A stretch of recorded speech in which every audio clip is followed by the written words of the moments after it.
Well, and thank you, David and Jessica. What an excellent presentation with many, many things to unpack, both today and into the weeks and months ahead of us.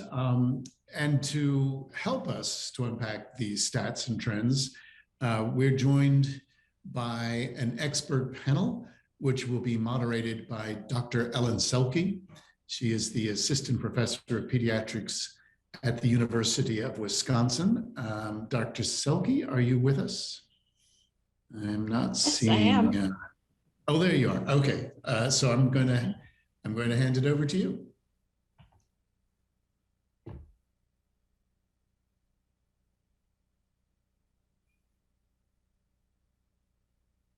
Well, good morning, everyone. Thanks for being here. I am, again, Ellen Selkie. I'm a pediatrician and an adolescent medicine specialist, which is a subspecialty of pediatrics. And I also do research on social media and well-being in adolescents. So it's really my pleasure and honor to moderate this panel to talk about the report that you just heard about. And so the way that we will do things for the next 45 minutes is we'll do a few introductions of the panel. I have some questions that we will discuss, and then we'll have about 10 minutes at the end for questions. So with that being said, I will just kick off the introductions, and it looks like Jacqueline is the first one next to me. So I will have you start off with introducing your name and where you're from and anything else you'd like to add. Thanks so much, Ellen. And hello, everyone. My name is Jacqueline Beauchere, and I serve as the Global Head of Platform Safety at Snap. This is my start of my 9th week at Snap, but I come from Microsoft, where I served nearly 22 years in safety and other related roles at that company. Again, pleasure to be with you this morning. Thanks so much. All right, and then next we will go to David, who is a familiar face to us all. Yes, perhaps too familiar at this point. Hi, I'm David Krane. I'm from the Harris Poll. I've been at Harris for many, many, many years. And I was the lead person on the research project that you just heard about and that we will be talking about now. Great, and then last but not least, we have Amanda Lenhart. Hi, I'm Amanda Lenhart. I'm the Program Director for Health and Data at Data and Society Research Institute, based technically in New York City, though somewhat distributed these days. And I'm a longtime mixed methods researcher who I've spent the bulk of my career studying kids and technology and families and technology. And I'm delighted to be here today to talk about some great research. Thanks. Wonderful. Well, again, thank you all so much for being here. And so we just heard about the results of this panel that David led. And so I would like to just kick it off with asking each of you to reflect on any general first reactions that you had to the report, any reflections and general thoughts. So let's start with, well, David, we're going to have you go last since you just reflected on it for a half an hour. But let's start with you, Jacqueline. Go ahead. Thanks so much, Ellen. I really think there's kind of something in the findings for everyone. There's something encouraging, there's something validating, something to be learned, particularly for platforms, something, I guess, a little bit somewhat persistent, and perhaps something a bit surprising. On the encouraging front, I would point to the 83% of Gen Zers that say that they feel somewhat safe when they spend time online.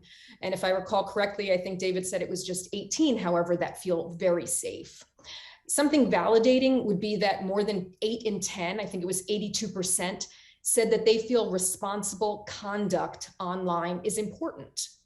And one point to be taken strongly on board for tech companies, and not just social media platforms, but I would argue any platform that allows for user-generated content.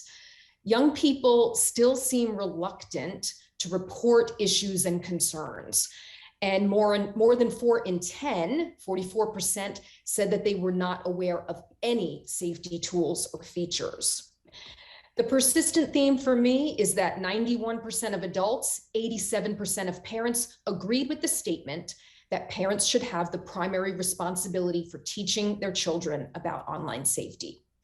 And then what may be a bit surprising is that young people appear to be equally concerned about their data and their personal safety when they go online.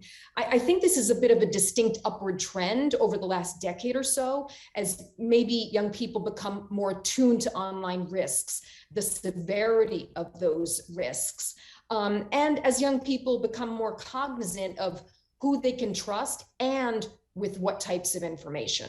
I'll leave it at that. Thank you. Okay, let's go with Amanda next. What were some of the reflections that you had about the report?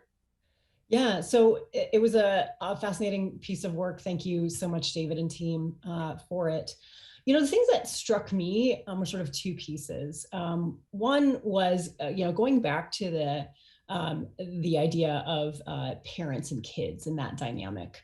One of the things that I think has definitely struck me is that we've been seeing that dynamic for years, right? I've been in this space long enough that we have had research projects where we've talked to parents 15 years ago, and parents were overwhelmed and weren't sure what to do and felt like they couldn't keep up with their children, even though they felt like it was their job to try to keep their kids safe on instant messaging or whatever it was back in the day.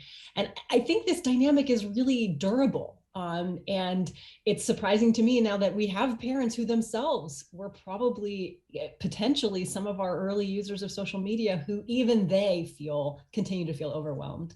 And so I wonder if we, need to, as a group, as an industry, as a community, think about, what else we can do to support parents and what else we can do to support families that doesn't necessarily rely on parents, since it seems like they really cannot keep up, reasonably so, right? Lots of great dynamics about time and time spent, and how people are able to generate expertise. So that was one of my first thoughts. And then obviously the second thought for platforms that, there's all these great tools that platforms are building and people don't know about them, and they want them, but they can't find them. And so what do we need to do, again, as a community and an industry to either make these tools more findable, more usable, and also make people trust that the platforms are actually doing something kind of behind the scenes when they report things? Because I think there's that element too, which we heard a little bit about, that they're just not as sure that something's happening when they press that report button. So those are the two big things that struck me. I'm happy to dig in more as we go on, but I'll stop there. Thanks. Yeah, great. Yeah, I appreciate what you said, Amanda, about the parenting. I think, as a pediatrician, when I interact with teens and their families, I think that this is one of the most high tension parent-child relationships is between parents of teens, just because there's that sort of individuation that teens are doing, but they still need their parents for a lot of decisions. And so yes, I agree that that's been going on for a long time. David, let's finish up with you. Anything that you forgot to say in your presentation or things that you wanted to reflect on? Well, yeah, there's probably lots. It's a report that has lots of detail.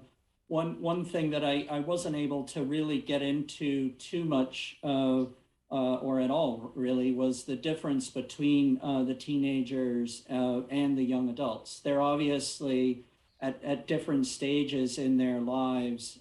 Teenagers are still at home, 13 to 17. They are using social media and technology for perhaps different reasons. For the most part, they still find social media to be, fun and positive, and they're using it for entertainment. Whereas the young adults, obviously, they're either in college or are in, have left home or on to a different stage in their life.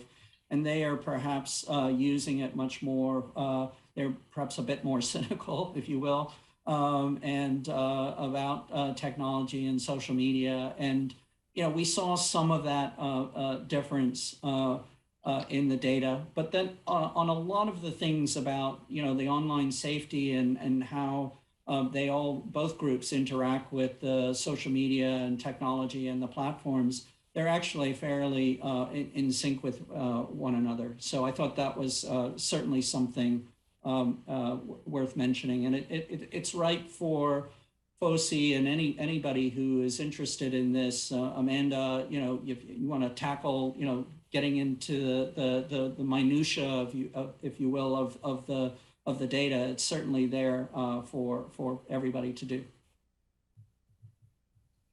Yeah, and I think that really goes into my first question for the group, and maybe David and then Amanda, you can start this off. But thinking about the methods of how this report was done, there were three main pieces of it. There were the youth interviews, the survey with the youth, and the survey with the parents.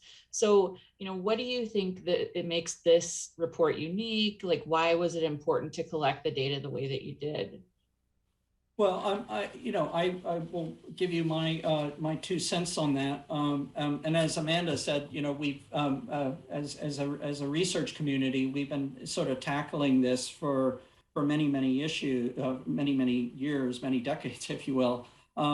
However, I think when we're doing surveys and polls, it's often the focus is adults 18 and over, and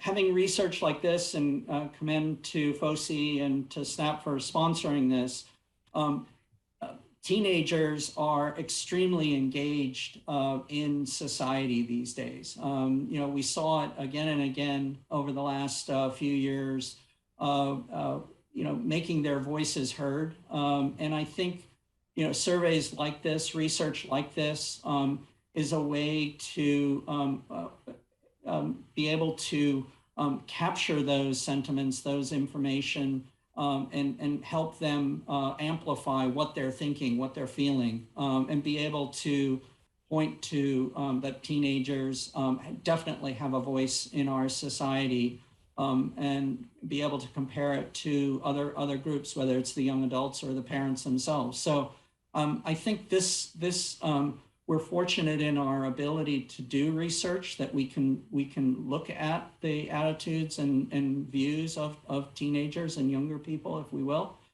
So we're lucky in that regard. And I just feel like projects like this point to that importance. Yeah, I would echo what David said. I think going straight to the source, paying young people the respect of interviewing them for this work and asking them what they think is hugely important.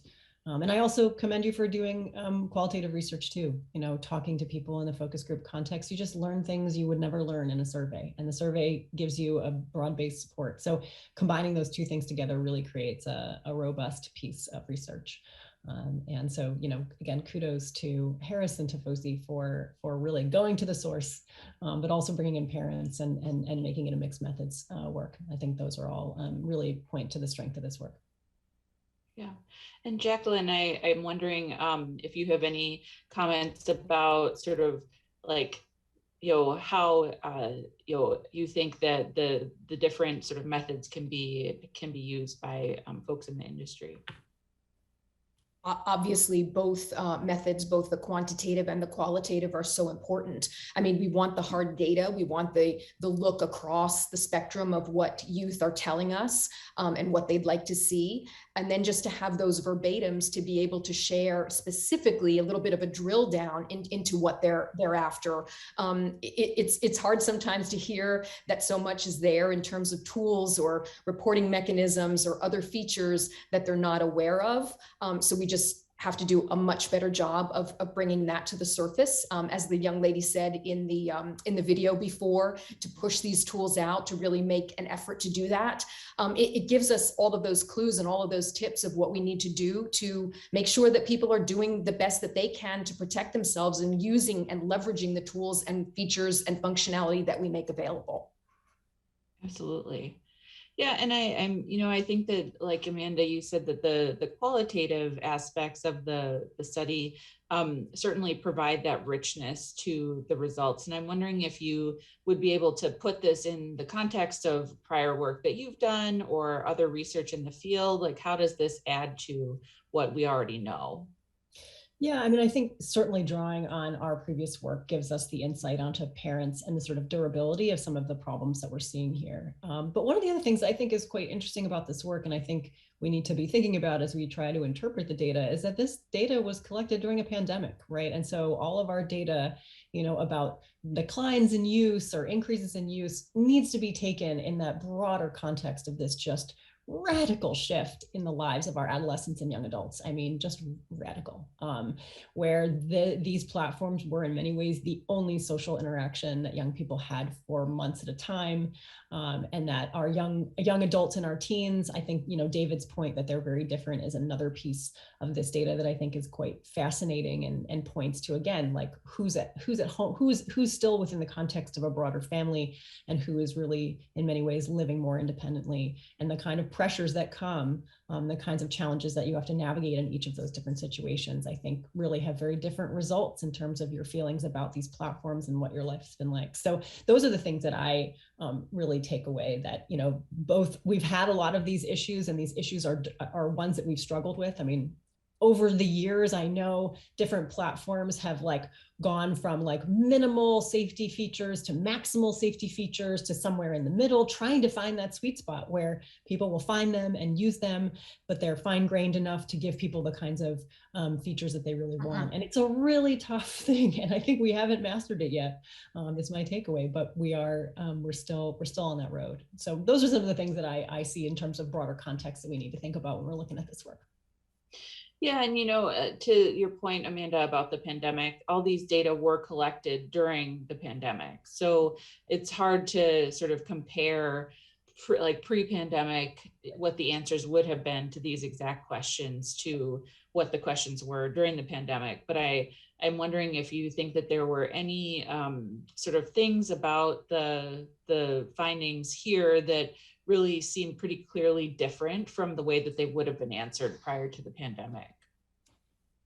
I think it's tough. I mean, some of the even just some of the noting of use, year-over-year use, where there was, I think, some young people noted a decline in year-over-year use. I mean, I think that's pretty counterfactual to most of the things that we've seen with young people. But I think in the context of maximal use in 2020, a decline in use as you're able to go back out in the world and interact with people you love in person. You may not be as reliant on the platforms as you were. And in fact, your use may be decreasing because it's just balanced with more in-person time. So I think some of those things are very clearly different from the previous year.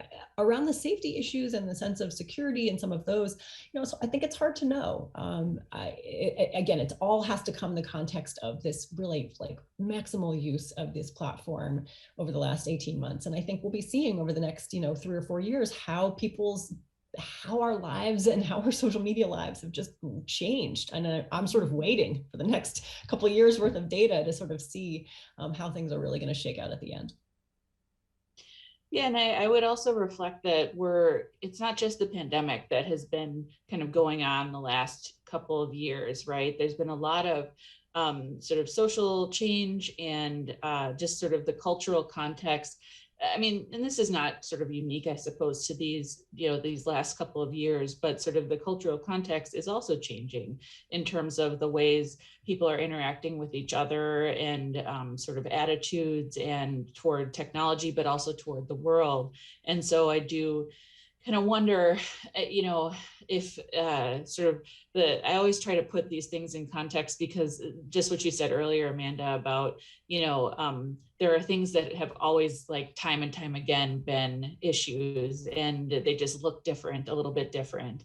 But I do, I think that the pandemic, combined with all of the things that have happened in the last couple of years, it's not just the technology, but the sort of adolescent and young person mindset may be different, which of course has implications for the technology. I don't know, Jacqueline, do you have any other reflections on that? How do you think that in the context of the pandemic and everything else going on that, I guess I would appreciate perspective on whether you feel like young people are, I guess the approach to young people is evolving and different, not even just based on the results of this report, but just in general. Well, I'd like to focus that on the reporting aspect, if I may. Mm-hmm. So we've talked about it a little bit, but I think the findings again seem to show that young people are disinclined to report issues or concerns. And that might be for a variety of reasons. We're talking about the social dynamics. So I think some of those reasons might be rooted in social dynamics. Others may be sort of perceptions about the platforms. And there might be some combination of the two. So as you said, on the social dynamic side, it was more than 1 in 3 young people said that they worry what their friends will think if they take action against bad behavior on social media. And then almost 1 in 4 said that they feel pressure not to act when someone that they personally know behaves badly. And on the platform side, as I said, we need to do a better job of emphasizing that reports are valuable and they do matter. We absolutely rely on them to help rid the platform of violating content, to expel bad actors, and to keep our platform safe. And we need to show young people that their reports matter by actioning them and communicating about them. So in terms of the combination, both the social dynamics and the perceptions about the platforms, it was one verbatim that I was struck by from an 18-year-old. And this person said, I guess I didn't think that the offense was extreme enough to report. And I would posit that this stems, at least in part, from what platforms described years ago as report abuse mechanisms. And I think many people took that to mean that it was abuse of the platform that they need to focus on. But what we need to focus on is abuse or concerns or any ill treatment of the community or of any individual user. So definitely, again, more work to be done. Yeah, and it's interesting to hear sort of the historical context of sort of the way that safety mechanisms have evolved from the platform side. Do you think that some of it is like a language issue, like using the words abuse, like thinking of it as like abuse as an extreme word, or I'm just curious what your thoughts are on that. Exactly. And it's not only the abuse, Ellen, but it's also the reporting aspect too. So we're hearing a lot more lately that people are concerned about reporting and sort of a tattletale nature associated with reporting. So we're going to have to come to some terms really almost across industry about, what is going to be the proper language to use that is going to prompt the kind of activity that we want, which is making concerns known to us, making issues known to us, making violations of our community guidelines or our terms of service known to us so that we can act on it, but giving them the comfort and the flexibility and the ease with which to do so. And in terms of discoverability, making those tools readily usable, discoverable, and just easy to press forward with. Yeah, and I want to talk a little bit more about the trust issue and trust partially, but also sort of the perception that the panel had that they just weren't confident that their reports were going to lead to anything. I'm wondering if there's a way that, and this can be to any of the group, like about how we would, would there be like objective evidence that we could provide to people who report things that would make them feel more that their report had done something? Or maybe David, you had insights about that from the qualitative stuff. One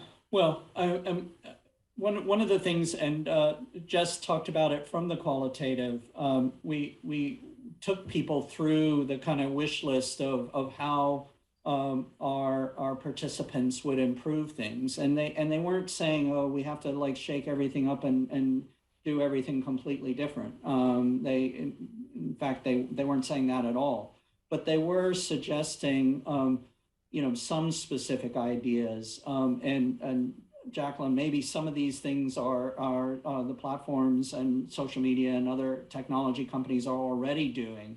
But these are the kinds of things that are probably useful to take a closer look at. One of the things we might have, if we'd had even more room in the quantitative survey, we probably, in hindsight, should have, tested some of those things a bit more, right? We got feedback on the qualitative about what were things, the wish list, if you will. But we didn't really, unfortunately, have room on the survey to walk people through all of those things on a broader scale, on a quantitative scale. So that may be something that could be done on future research, or maybe, Jacqueline, you know of this, or Amanda, you know of that there's already been research on this as well. I do think one thing that comes up in the research is this idea of context, right? You see young people are much more likely to report things or to be concerned about things that are closer to them, people they know, people they're interacting with directly. And I think that's really important, right? I think expecting people to sort of wade into a broader community fight and sort of start reporting things right and left doesn't acknowledge the ways in which people understand that they don't know the context of really what they're looking at necessarily, and may be reluctant, not just for social reasons, but because they know that maybe they just don't know what's happening. Similar to what, frankly, people who are trying to adjudicate this on the platform side, on a content moderation side, struggle with, right? What am I really looking at? Am I looking at somebody retaliatory reporting somebody? Am I looking at, context where nobody was offended here? Does this meet our guidelines? But also, how do people feel about it? So there's so many nuances here that I think make this hard and time consuming, right? That's a challenge, is how do you show people that you're actually responding to them, but acknowledging that it actually does just take time to get through all of these reports and things that show up in your content moderation inbox. So I think these are tricky problems, but young people are, I think, in some ways getting savvier about really where their expertise to do some of this reporting lies. It's exactly right, Amanda. The context and the intent are often very difficult to decipher in some of these contexts, particularly the ones that are in the more gray area, like a bullying context or harassment or hate speech. You don't know who the instigator is. You don't know who the target is. You don't know a lot. Some of the things are pretty cut and dry, almost binary, some content topics, but not some of those that have that gray area, which context really is king. And I think just in my experience, one of the, I've had a few cases of this in my clinical practice where the harassment actually comes in the form of reporting, false reporting, in terms of certain users trying to get other users suspended from a platform by reporting multiple different things. And so that's really where sort of the human touch and context comes into play as well. And that's a tall order to try and sort through all those things. Yeah. I want to bring it back to a big part of the survey. And we've had a poll going on with the questions, who is most responsible for educating children about online safety? And the overwhelming result of the poll is actually, so the choices were teachers, the tech industry, parents, and government. And parents are overwhelmingly the majority that has been answered by our audience. And so, all of these things that we've been talking about have to do with young people. So how do we bring parents into the fold? And, as an adolescent medicine specialist, I'm always how do we bring parents in while still preserving sort of the development of independence in young people? But especially since young people are using these platforms, usually without their parents' oversight, or their parents aren't necessarily following them on these platforms. How do we bring parents into the fold with these online safety measures? And that's for anybody. I think it's really hard. Parents, particularly right now, parents are very busy, right? They don't have the marginal 3 hours to go and learn all about how TikTok works and spend all their time, scrolling through the endless feed. They don't have time to learn about the platforms that their kids are spending all this time on. They can dabble, but even then, you're never going to gain the level of expertise that your kids have.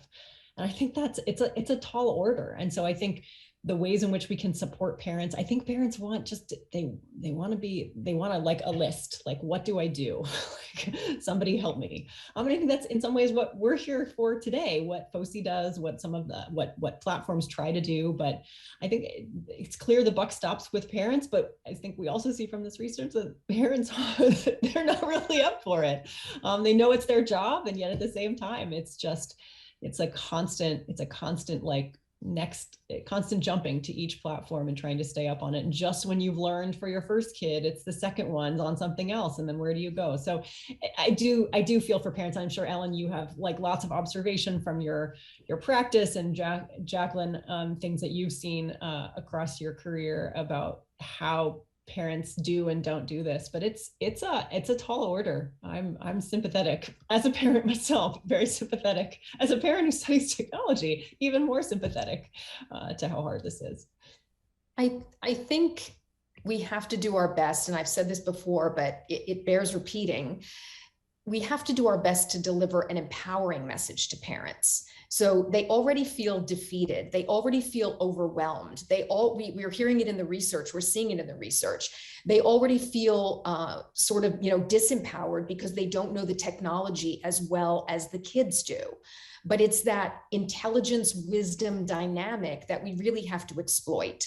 So the kids are intelligent. They've got the adeptness with the technology. They know how to use it. But let's give parents some credit that they've lived life and they've been around the block and they can identify risk. So if the parents would just sit and ask the young person, take me on a tour of Snapchat, take me on a tour of X platform, and let me see what you're doing. And at least the parent could say, wait, who is that you're talking to? Do I know that person? Just to have that conversation. And I think starting the conversation is a great place to start. But yes, I'm all on board with Amanda and what she's saying about being overwhelmed, being inundated. But we just have to make sure that we're, putting that best foot forward to give parents an empowering message. Yeah, I totally agree. And I think when I'm talking to parents of young people about, issues that they've had with sort of friend drama, their kids' friend drama that plays out in an online context. This is, again, something that parents have helped their kids with from the beginning of time. And so like allowing parents to sort of trust their parenting instincts, even though it's in sort of a different venue. So thinking about, watching for kids sort of behavior change and like withdrawing or saying they want to delete their social media or something like that is to me something that I talk to parents about as a red flag, to sort of have that conversation with, like, are there things that are happening that are making you feel unsafe, and how can I help you with that? And that's where, I think that, parents being open and like having sort of easy access to tools for online safety, they can help their kids activate those resources on the platforms. So I agree, Jacqueline, in terms of empowering parents to just, follow their instincts as a parent, and the things that they already have, felt confident with in an offline setting can easily be applied to sort of online issues, with the caveat that the technology itself, has things that they may not know, but could be easy to learn. Yeah.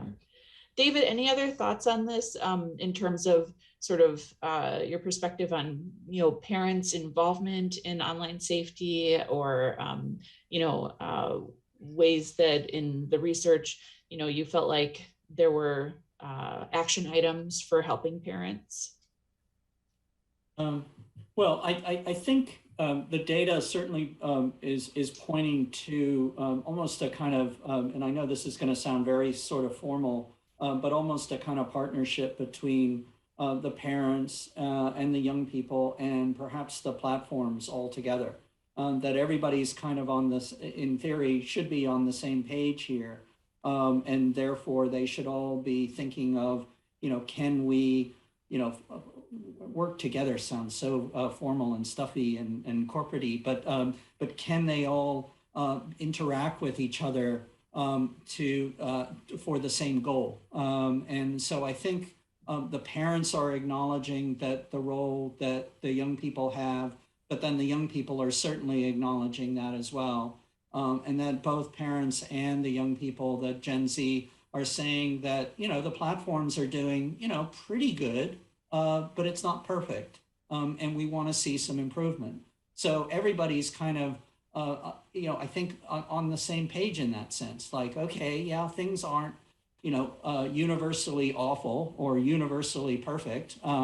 It's somewhere in the middle, and that we're looking. We should be striving to improve what we have, and if we can all kind of help each other do that, I think that you know, is one message that I'm getting from the research. Yeah. Well, we have just a minute or two before we go to the audience. And so I would encourage folks in the audience to put questions in at this point, and then we can sort of get going with asking our panelists what's on your mind. I guess in the last minute, I would just, you know, overall, we talked about how young people are really still, you know, they like social media, right? They like being online, and they're, you know, be having entertainment, and they, you know, they feel sort of positively about it. But we've also talked about all these safety issues. So I'm wondering if anybody has any last thoughts about how we sort of continue to cultivate that positive sort of feeling towards social media, and how we can continue to sort of boost a positive experience for young people online. I mean, I'll take a little bit of a radical stance, but I actually think having a little bit of concern is actually, it's actually healthy, right? Like that to protect yourself adequately in online space, you need to be thinking, oh, hey, maybe this is a space that I'm in, and it's not particularly pristine and perfect. It is the world. And that having a little bit of a sense of needing to protect yourself in that space is not necessarily a bad thing. So maybe that's radical, but maybe it's okay that it's not always 100% positive. Yeah, absolutely. And I would say it's about really getting proactive. We talked a little bit about the parents, but we also have to talk about it with youth as well. Having a role in one's online safety is really important, and getting proactive about leveraging and using these tools, making sure that you know what is available to you, and making sure that they're being leveraged. Yes, platforms could be to do a better job of, as we said, making them more discoverable, making them easier to use, what have you, but getting proactive is important, because unfortunately, you know, other research also shows that, you know, what drives people to action, which is something bad happening to them. And we're trying to get ahead of that. So let's try to get proactive, get on the right foot, make sure that we know what it means to have a safer online experience overall, and what could help afford that. Yeah. Well, and so I'm gonna move to the audience Q&A here, looking at some of the questions here that kind of relate to what we've just been talking about. So, you know, there's a question from Nancy Willard that there appears to be a challenge felt by teens in the area of actions they could take to protect themselves but don't, and they feel more comfortable in taking steps to protect others, which we've talked about. But the question is, what do we need to understand better related to young people's inclination for or not for self-protection?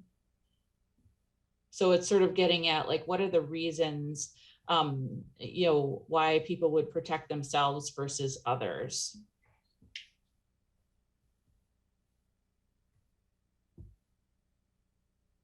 Well, I mean, I think it would be about examining altruism versus sort of sense of self-protection. I mean, I do think we see some of these dynamics at play in here as well, which is the, like, I'm okay and everybody else isn't.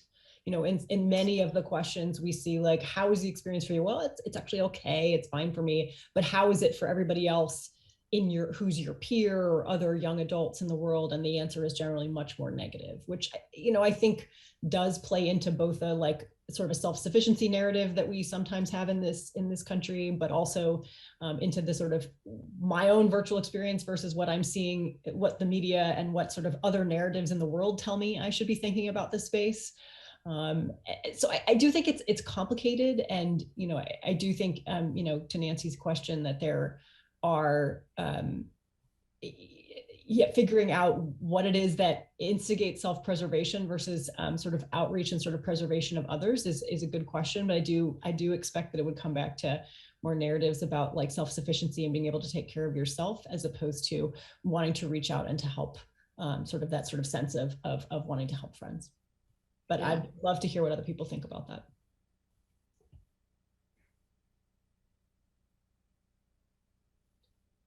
I mean, I do think that it's also a natural sort of adolescent instinct to, I mean, peer relationships are very important to in sort of this developmental stage. And so really caring for your friends and over yourself. And I think that also can play into sort of adolescent notions of wanting to, fit in and have loyalty to their friend group. I think can also be sort of a developmental explanation for this. But I think that sort of future research can look at understanding sort of motivations like altruism for these kids, and then putting that into messaging. I want to move on to another question that sort of explores a different aspect of safety. So we have Jack McCartney, who says, I would appreciate each panelist's perspective on if and how families think about their data that has been unintentionally exposed by data breaches that are now regular occurrences and number in millions to billions of records exposed. Is that part of what they think about when they think about safety? And I guess, David, you could speak to this, and Jacqueline, but in terms of like when folks are thinking about safety, are they thinking about privacy and data, or are they thinking more about sort of what happens online in terms of harassment and things like that? Yeah, I mean, we didn't have a perfect, super long, detailed explanation about that. To some extent, it was kind of self-reported, if you will, what they understand. We talk about, spending time online. So using social media, making purchases from websites. We do ask up front, what are they doing online? So we walked everybody through a number of different things. So, whether it's accessing social media, streaming content, shopping. So I think in the process of doing that, I think we probably got our Gen Z people thinking of a variety of aspects as it relates to, personal data, if you will, or personal interactions. But it wasn't anything more than that. There's some limitations on these surveys, and that is perhaps one of them. We didn't, say, okay, specifically about online data privacy issues as it, meaning A, B, and C. We didn't necessarily get into that. Okay.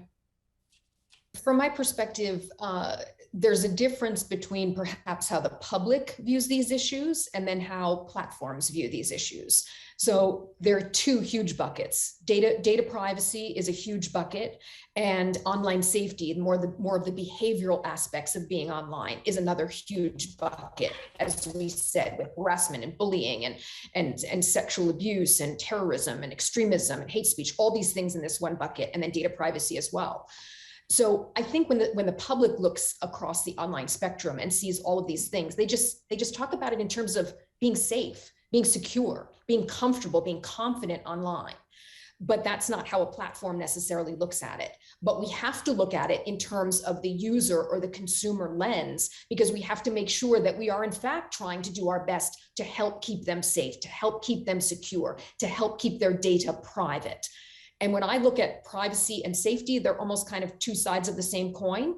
They sometimes are very, very complementary to one another. And then sometimes they're a little bit in tension with one another, depending on what issue you're looking at. But from a platform's perspective, how we apportion our work at a company, it's rather segmented, but working together, because we have to look at it and we have to see it how the consumer and how the public sees it. Yeah, absolutely. So the tools may be sort of designed in different places, but all under the same umbrella of safety. Okay. I'm going to combine a couple of questions that I'm seeing about sort of the agreement or non-agreement of and sort of the parent support issue. So we have a question about are there degrees that like parents and young people are not on the same page regarding what is unsafe or problematic? And maybe Amanda, you can speak to this. And then the other thing is, if you have kids who don't talk to their parents or they don't have a strong parent support, what resources are available for those kids? And so I suppose those are two different questions, but let's start with Amanda. What do you think about sort of parents and kids being on the same page about what is safe and what isn't?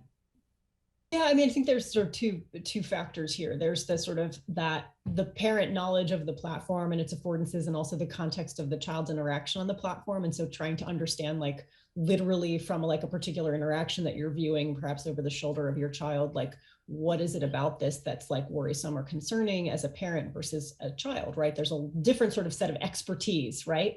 But at the same time, I think this is a point that Jacqueline was making earlier, which is that parents also have the expertise, or I think maybe Ellen, you were saying this, about being like having lived in the world, and so can sort of set boundaries about behavior and sort of expectations of behavior, and in terms of like no, actually you say that this is the context, but as your parent, I'm telling you that in fact I think that behavior you're engaging in is problematic and not something that we as a family support. So I think that there's that dynamic, and then there's some of the other things where I think even just the disconnects that we see between a sense of expertise and who's teaching whom, that's like another dynamic that's happening here, that parents themselves just feel like they don't know as much about like the literal affordances of the platform, and young people do and can kind of explain more to their parents. But I'm not sure I'm answering your question super well, but I think there's like this consistent gulf between parents and kids that, as I said before, hasn't really gone away, and I don't know that it's going to. So thanks. Yeah. Jacqueline, any quick comments about the like kids who might not have kids who are basically on their own on these platforms? Exactly. And that is worrisome. That is concerning. That's why we try not to just give advice and guidance to parents, but to caregivers as well, and other trusted adults. So even if you might not have children, even if you might not be in a space where children are all the time, at least make yourself open to being approached by youth with their concerns, with their troubles. So we talk about trusted adults. So that's coaches and counselors and clergy, and anyone who could be out there in the realm of a child. Just be open to it. And that's why everyone needs to be skilled. Everyone needs to be read up on online safety issues and the kinds of things that youth could encounter. But again, don't lose sight of having the ability to recognize risk and to look at it in the broadest sense. Not to just focus on, oh, well, I'm not a parent, so that doesn't concern me. Anyone could be approached by a young person that needs help, needs a friend, needs a shoulder, and needs some guidance. Can I just quickly build on that? Just Absolutely. very quickly. We did ask a question, what are the resources, do people remember, do the Gen Z remember about online safety? And while the parents were clearly at the top of the list by far, we also had, school, a trusted adult, just to Jacqueline's point, searching online, media sources, someone older than me, other people my age, resources promoted by the device I use, resources promoted by the platforms. And each of those actually got, 20, 30%. So while they weren't, a huge majority like parents, which was closer in the 70% range, nonetheless, there were significant numbers of the Gen Z who were recognizing that there are a variety of places that they can turn to about online safety issues. Yeah. Now we have 2 minutes left, and there's one last question that I really wanted to take from the chat here for everybody, which is that, we were talking about how there's this fragmentation of so many different rules for so many different platforms. And we had a question about Carolyn Humer asked, what do you think a centralized platform could look like to sort of aggregate all these different safety messages? It's a big question for 2 minutes left, but any takers? I mean, I think we've had some of these exist before. You know, government has tried to do it, and other, you know, I think FOSI is also an entity that's working to do that. And I think they, you know, they have different challenges based on who is supporting them and who decides what messaging goes on there and who's kind of a part of the stakeholder groups. So they're not always, sometimes they end up, and I'm thinking right now about some, you know, government sites end up feeling a little bit watered down and like they don't necessarily have as concrete and actionable information that people will want, because I think that's the trick, right? Like trying to come up with sort of blanket statements that apply to every platform with really, really different ways of being in the world. And that's one thing I think we didn't talk about as much in this work, which is we're eliding a lot of really different ways of like being on a social platform. When we talk about social platforms right now, they're really different. So I think that's a challenge when trying to even build an aggregated sort of central site for some of these things. But I mean, I think we need more. So let's do it. Mm-hmm. Yeah. Well, and on that note, yeah, thank you, FOSI, for doing this work. Well, I just want to thank all of our panelists and thank you to all the attendees today. I think we've had a very productive discussion, and I think that there are a lot of great sessions for the rest of the day that are going to continue to sort of dive deep into some of the issues that were raised in this report. So thank you so much for everybody for coming, and we'll all see you around in the online conference.